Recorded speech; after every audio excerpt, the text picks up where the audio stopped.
Darling Albert, anak, Jepoy, kumain na kayo. Oh, anyari sa inyo? Bakit ganyan mga itsura nyo? Eh kasi darling, natalo kami nung pamilya ni Paring Kaloy dyan sa nauusong flip-top ng mga bata ngayon. Visit. Eh baka naman kasi hindi mo kinausap ng ayos. Tsaka sa mga flip-top na yan, bakit ba naman sasali pa kayo sa mga ganyan? Away bata lang yung mga ganyan eh. Tara nga kay Paring Kaloy, samahan nyo ako, kausapin natin na maayos. Maayos ha, mahinahon. Paring Kaloy?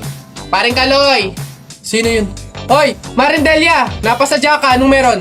Ayun nga Paring Kaloy, yung asawa at anak ko, medyo inis nga sa inyo, gawa ng natalo nyo daw sa flip-top na yan. Oo. Eh wala naman problema sa akin kung talagang mayayabang kayo. Wala naman problema kung natalo nyo sila sa flip-top na yan. Pero ang sa akin lang naman away bata yung mga yan. Malalaki na tayo, wag din tayong makisali pa. No, sige Paring Kaloy, una na kami. Salamat, sige. Dog ka ng dog!